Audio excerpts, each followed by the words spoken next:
With over 5,000 different profiles on the market we have here at Australian Moulding and Door Company, I can understand how it become quite easy to get overwhelmed and having a look at everything, flipping through our catalogue and not knowing what you should get. Today I'd like to go through some different eras that relate to skirtings and mouldings to try and help you out and figure out what type of moulding would relate to your house. First, we'll start with the colonial style. This is a relaxed country feel. It has a few decorative features, but not actually a lot. It's quite a symmetrical design. Basically, there is pitched roofs, multi-panel sash windows, paired chimneys. Wide wraparound verandas are very common in this sort of house. Generally, the colonial skirting is a beautiful S-curve that comes down to a V-joint just at the bottom. But at the moment, as it's gone on, this has got definitely more detailed in as the era has passed. But first, this is a very, very common colonial style, being the C12 and the C77. This does have that beautiful S sort of swerve there and the V-joint down at the bottom that is on the C12 there. And on the C77, again, we have that beautiful S-curve going on with a lovely flat section down the bottom, giving you that little bit more of an emphasis on a classical country feel without being overstated. Next, we move on to the Victorian era. This was definitely a highly decoratively detailed era. They pretty much were more is everything, and it has made it such a trademark for this style of era that everything was embellishments. But basically, they were so decorative, it makes it what it is today. They have typical features of including terrace housing, the stained double glass windows, and they had the steeply pitched roofs, and they have their beautiful wraparound porches with absolutely fantastic cast lace iron lacework basically around the front. Victorian skirtings and mouldings are absolutely beautiful. They are one of the most detailed ones we have, with being quite large and quite tall with a lot of decoratively rounded flat sections in them as well. Something like this one here, which is absolutely fantastic, having that rounded sections. As you can see, it's got a lot going on with it. They have that double step flat part here in this skirting, and generally most of the time, Victorian skirtings don't really go anywhere below 160 because they do want them to be quite tall. They generally are paired with a dado rail and wank panelling down the bottom there as well. And that's just because they did like putting a lot in them and making it absolutely a statement piece. Moving on to Federation and Edwardian. This is an absolutely beautiful era. It is very sleek and it's simple, with a few flat areas that are sort of a little bit more straightforward, with a few touches of curves. It's nothing over the top. They've pulled it back from Victorian, still keeping that absolutely fantastic Victorian sort of styling, but still pulling it back. They've definitely embellished the Australian outdoor living area, as this was actually one of the first distinctively homes were built around this period. The typical characteristics of a Federation / Edwardian house is red brickwork, wide hallways, high ceilings, and simple decorative features. Generally, they have lead light windows and beautiful porches with wooden frames. Then the skirting is sort of a bit, like I said, a bit pulled back, but still with a lot of detail, as it has slightly changed over the years and gone into that detailed section. We start with Edwardian, which is this one here. It is the E165 with our skirting block WS2. This is absolutely fantastic. As you can see, it is still a little bit detailed and giving you that beautiful look, but without being over the top, having that flat section in there, just with that one simple curve there. Then we move on to something like this one here. This one here is absolutely fantastic as well. This is one of our Federation mouldings. It does have a few curves in it. As I said, over the time, things have been brought into that higher, bit more decorative style, but they are still got those straight sections in it, just still keeping touches of what the original Federation was. Now, then we move on to this one here. This is the F8. This is my favorite moulding that we have. Now, again, this is a bit more typical Federation, that it is only a few curves, as this one actually curves in and not outwards, giving it a bit of more of a sleek, simple styling. And then it gives that little bit round there, absolutely fantastic, and pretty much can go with any era. Now we'll move on to the Californian bungalow late Edwardian period. This actually originated from Los Angeles, and it has been exemplified for a very sturdy home with firm and heavy appearances. It actually was pretty recognised for a respectable and sturdy style. Now, it's a single-storey home with sloping roofs, wide eaves and exposed rafters. They do feature rough rendered walls, dark brickworks and stained glass windows. Now, there is more featuring that there are within a California bungalow, but these are just a few pointers to sort of typically work out what your house is.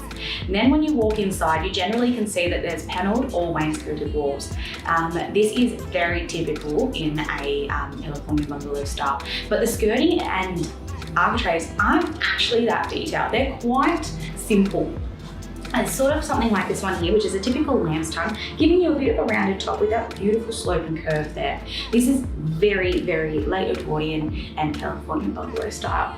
You don't really want to put a lot into this because you have got a lot of wainscoting and wall paneling going on. So they're sort of backed off with the skirtings and architraves just a tiny bit, but still giving you that absolutely beautiful, robust and modest styling that you have within one of these houses. Moving on to the Art Deco era, this one is all about simplicity and symmetry.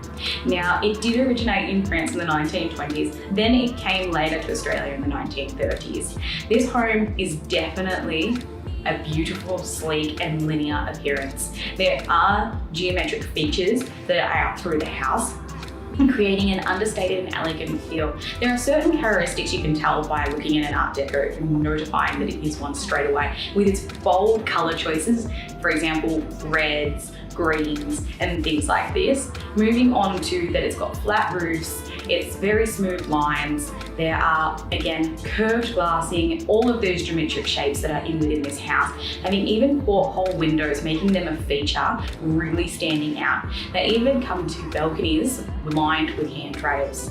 Now, the Art Deco is very, very simple skirting and architrave. It has been pulled back again. It is absolutely amazing. You would like to continue having those sort of stepped profiles, keeping that geometric and symmetry through your skirting and architrave.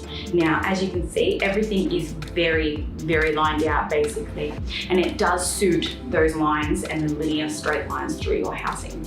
Moving on to the post-war era, this is a beautiful, simple, contemporary design. It is following the Art Deco era, moving back from all those over-embellishments, giving you a bit more simplicity and giving you that contemporary feel that we have in our modern houses nowadays.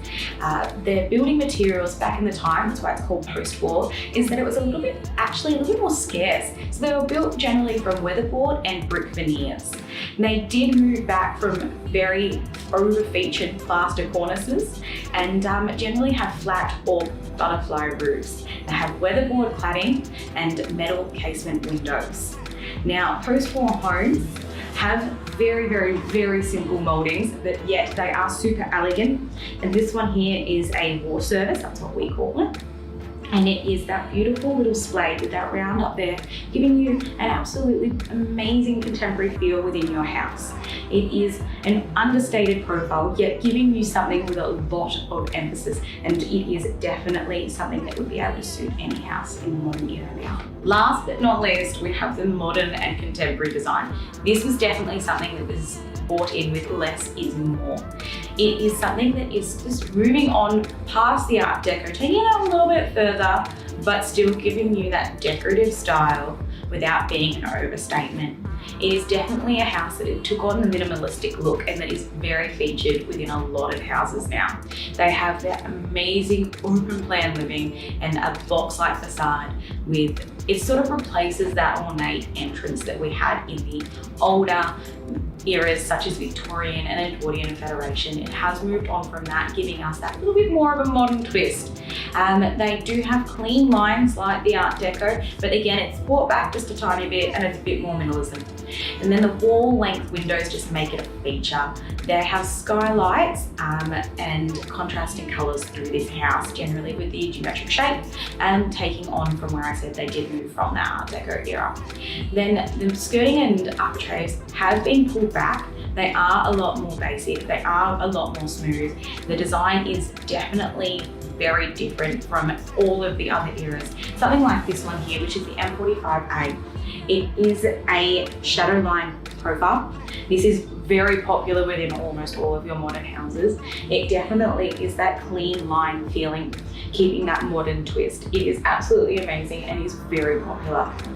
Now, it does feature quite sharp edges. Again, this is a very modern feature because they are trying to bring back those curves and all that wonderful bits and pieces. Not to say that this isn't what you should have in a modern house.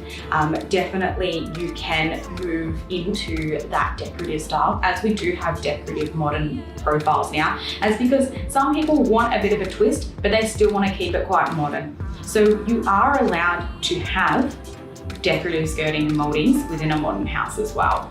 Now, not to say that all that I've explained to you right now is something that you have to have in your house. This is just a few key pointers that each house has. Now, you are more than welcome to have a federation in a colonial house. It is completely up to you and what you would like to design your house to be. Now, if you are still a little bit stuck and would like us to talk to you, come into our showroom, check out all of the skirtings and mouldings that we have, and speak to one of our team members. We will be more than happy to go through absolutely everything with you and find that perfect moulding that will suit your house.